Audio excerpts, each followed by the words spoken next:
કથ્થાકાંડમાં મંત્રી જીતુભાઈ વાઘાણીએ લીધી મુલાકાત। એસપી નિતેશ પાંડે, એએસપી ઘનશ્યામ ગૌતમ સાથે બેઠક કરી હતી। ડીવાયએસપી સિંઘલ સહિતના તમામ અધિકારીઓ પણ તેમાં સામેલ જોવા મળ્યા। મંત્રી જીતુભાઈ વાઘાણીએ બેઠક બાદ માહિતી આપી। મૃતક 8 પરિવારો પ્રત્યે તેમણે સંવેદના વ્યક્ત કરી। સેવન કરનારા લોકો હોસ્પિટલમાં દાખલ છે તેમ વાઘાણીએ કહ્યું હતું। તો ગૃહમંત્રીની સૂચનાથી તાત્કાલિક સારવારની કામગીરી કરવામાં આવી રહી છે। ત્વરિત કાર્યવાહીએ વધુ જાનહાનિને અટકાવી છે।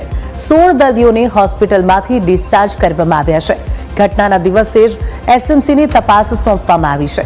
તો પોલીસે 29 લોકોને શોધી હોસ્પિટલ પહોંચાડ્યા। નિષ્કાળજી દાખવનારા સામે એક્શન લેવામાં આવશે। મૃત્યુઆંક વધવાની શક્યતા છે અને સરકારને ચિંતા છે તેમ તેમણે જણાવ્યું હતું।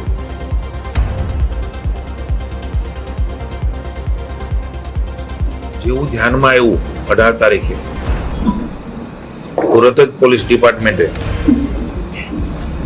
અલગ અલગ લોકોએ જે સેવન કરેલું ભેળસેળ અને જે દેશી દારૂ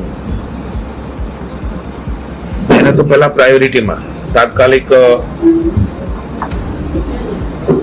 ગૃહમંત્રી અને નાયબ મુખ્યમંત્રીની સૂચનાથી પોલીસ વિભાગે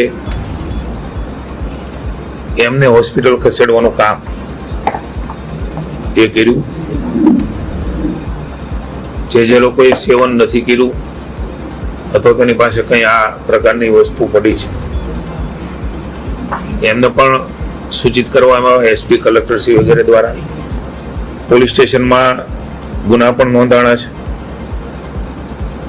21 આરોપીમાંથી 13 આરોપીઓ એની અટક કરી છે અને 10 દિવસ સુધીના રિમાન્ડ મળવા એ પોલીસે કરેલી રિપોર્ટના આધાર ઉપર એ ફલિત થાય છે।